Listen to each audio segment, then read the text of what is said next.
Dr. Erian, welcome to the SEC. We look forward to your remarks. Thank you. Please, go ahead. It's for me to thank you, FP, and to thank Chairman Clayton. It is a massive honor and a pleasure to be with you. And also let me congratulate you. Like others, and you've heard it, the report you've produced, even though it's 80 pages and you warned that it may turn people away, it hasn't. And you've heard about the contributions. They go well beyond the details and the insights. It is documenting so well what happened, the policy responses and the market outcomes. And in doing so, it establishes a record before things are forgotten. And you heard in the second panel how important it is to have that record. What I'd like to do is supplement a lot of what we heard today by stepping back and putting all this in a more general framework. And I'm going to pick in particular on a point that Mark Carney made in the second panel. And he contrasted two things. One is meeting the narrow objective of restoring normal market functioning. And that is really, really important. But he also talked about trying to make that consistent with the systemic health of the system as a whole. And I'm going to talk a little bit about how well we do on the first one and how less well we do on the second one. And to do so, I'm going to anchor my comments by the simple hypothesis, for which I think there's overwhelming evidence, that we have gotten hooked as a society on using public and private credit and leverage as a means to pursue economic growth. And it has been an elusive search for economic growth. So it's not just an economic and financial imperative that this levered bet on growth, because that's what it is. It's a massive levered bet on growth.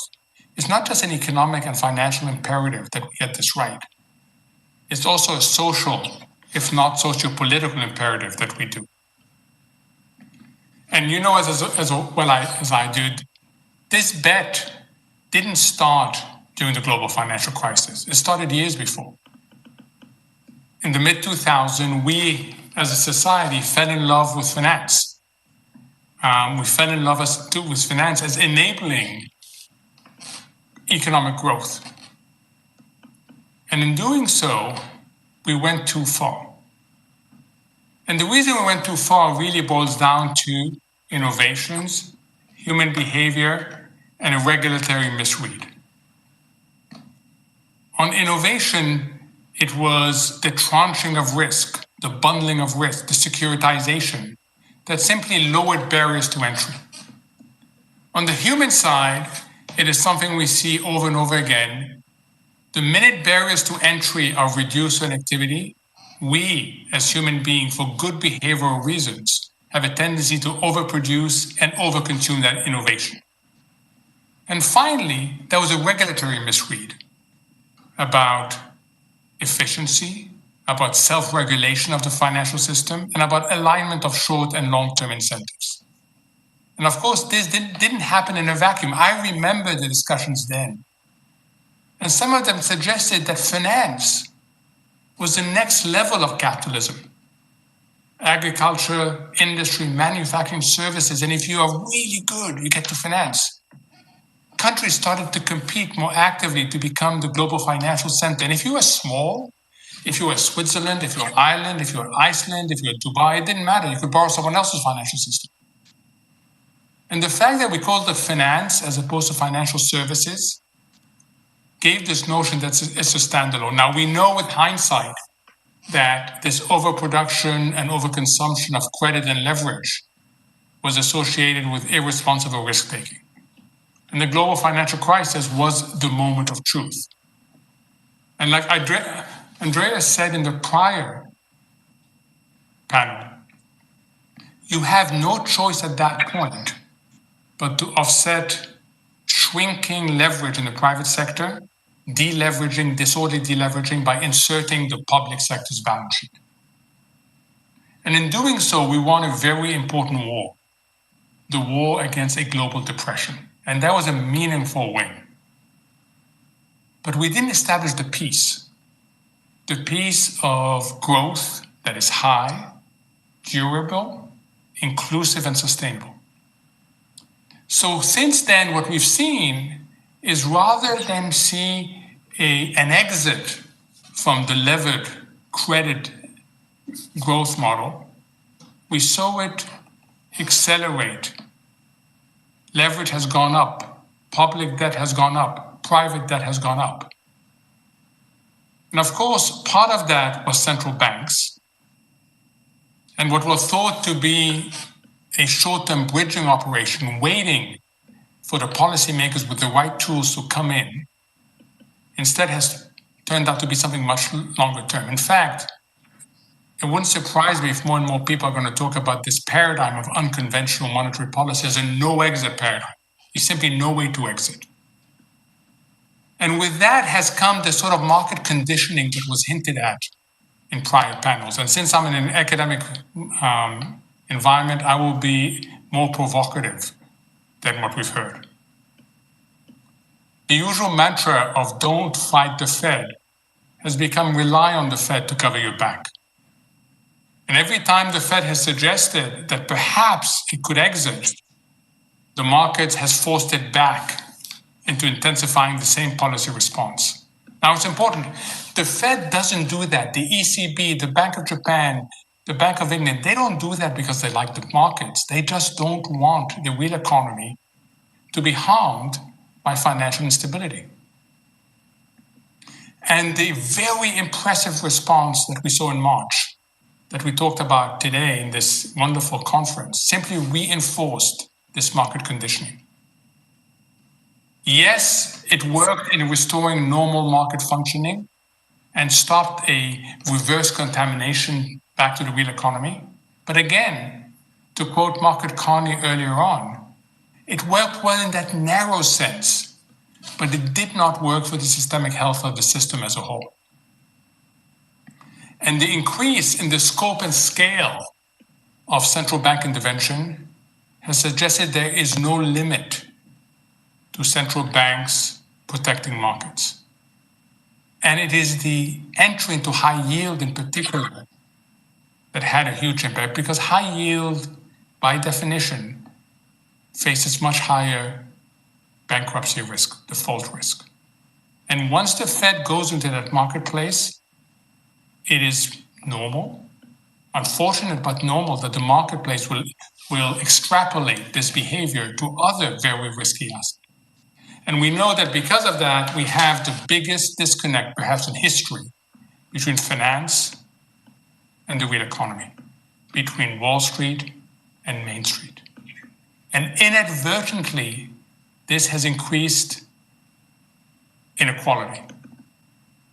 And not just inequality of wealth and income, but inequality of opportunity. I, for one, completely buy into Gary Cohen's comments in the second panel, that if you have been relying on bank credit as opposed to capital markets, your life is very different and your prospects are very different. This has been a very unequal shock. And the consequences, this K recovery or the less than recovery, is real. SP, you hinted in your questions in the earlier panel about this fine balance between good risk-taking, which is important for capitalism, for entrepreneurship, for innovation, and excessive risk-taking. And you took us through this Shakespeare sequence, and if I remember it correctly, you started by saying in March it was a tempest, then it was Much Ado About Nothing, then it was Midsummer Night's Dream, and now it's The Taming of the Shrew. And I love that, because I think increasingly we are getting very near, or I would argue we are already in the area of excessive risk-taking. And by excessive, I mean for the system. It's irresponsible for the system. And again, a contributor has been innovation, has been yet another reduction in the barriers to entry. This time, think of Robinhood and its interface. Think of fractional ownership. Think of the proliferation of ETFs, which implicitly signal to investors instantaneous liquidity at reasonable bid offer. That is what an ETF signals. And yet they're being offered on more and more inherently liquid asset classes. So suddenly you've reduced the barriers to entry to illiquid asset classes. Now, don't get me wrong, I think it is a good thing to have broad ownership of markets. I think it's a good thing for more and more people to have a stake in a market-based system in capitalism. But it can go too far. I could use the few remaining moments I have to give you example after example after example of why I believe we are on the excessive risk-taking paradigm. The SEC will be very familiar with Hertz. You had to intervene to stop Hertz from doing something that was not in the interest of the investors. And yet it had been allowed because the stock price had gone up by a factor of 5 on nothing at all. Monday, Apple was up 6%.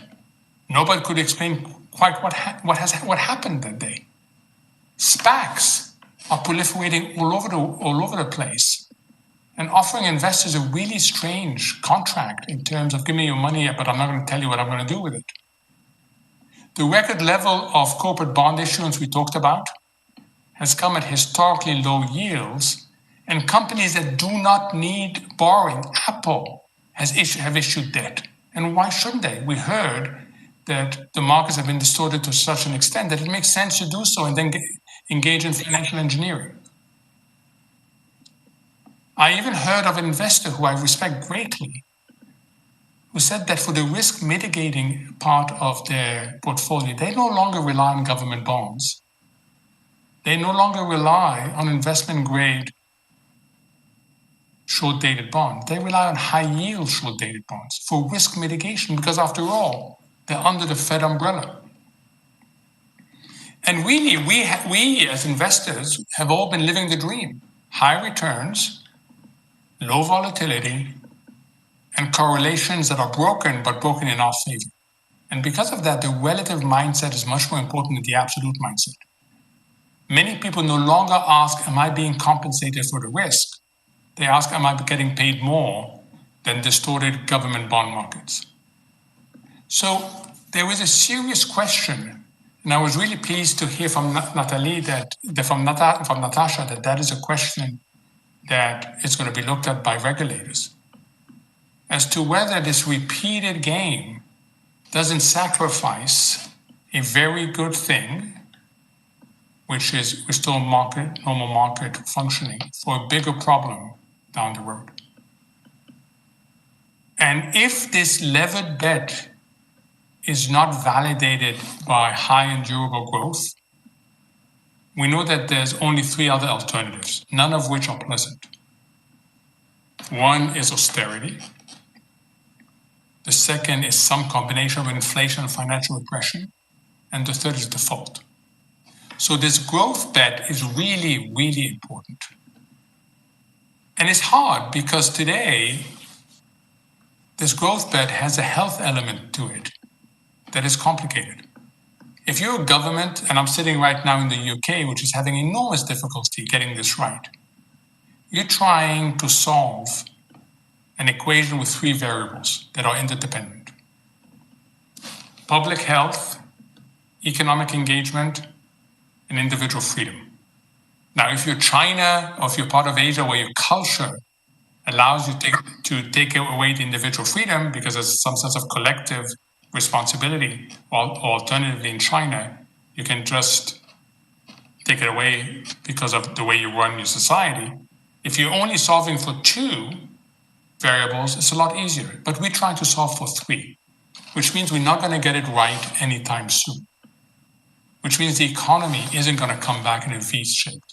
Which means this concept of human counterparty risk, not financial counterparty, human counterparty risk, where people don't trust each other to interact, is not going to go away. It's going to take time. It's going to involve scarring. It's going to involve bankruptcies, deglobalization, and household insecurity. The IMF called it yesterday in their World Economic Outlook, the long and difficult ascent. I think of it as a bumpy journey to an uncertain destination. And that gives us the last part. This is not a good set of initial conditions for central banks or regulators. The credibility of the policy response by regulators and central banks is in the hand of other policymakers. They have to step in. They have to take the handoff to produce growth. And they have to help in producing genuine financial stability. But if they don't step in, it is the central banks and the regulators that will be seen responsible for the outcomes. And that is, for me, a high risk to effectiveness and to reputation. So what should we be doing now? And this is where I'm going to conclude. First, plan for many more potential outcomes. Lots of scenario analyses. A bigger range of contingency plans and much more granular analyses of where the weakest link in the system is. You're right to stress interconnectedness, SB. But that means always make sure that you have a granular analysis of the weakest link. I would consider some sand in the wheel measures to try and moderate this very deep market conditioning. I haven't called it moral hazard, I've called it market conditioning. Today we've heard lots of things that can be done to reinforce crisis prevention, liquidity and capital cushions, getting cyclicality right, extending supervision to non-banks in a serious way, better matching promised liquidity with the inherent liquidity of what the asset class is being invested in. It's trying to shorten, as Glenn Hutchins said, the time lag between trade and settlement. The point of domestic and cross-border coordination was stressed to minimize regulatory arbitrage, and then a lot more communication with the marketplace. I truly believe that central banks and regulators do a great job in intervening and winning the war against really bad outcomes. They did so in 2008, they did so again in March, and they were very successful. But real success is not just winning the war, but it's also securing the peace. High, inclusive, sustainable, and durable growth. And that's not going to happen if we continue relying on simply taking it up a notch on leverage, taking it up a notch on debt. There's going to have to be a fundamental mindset change. Otherwise, genuine financial stability is going to elude us.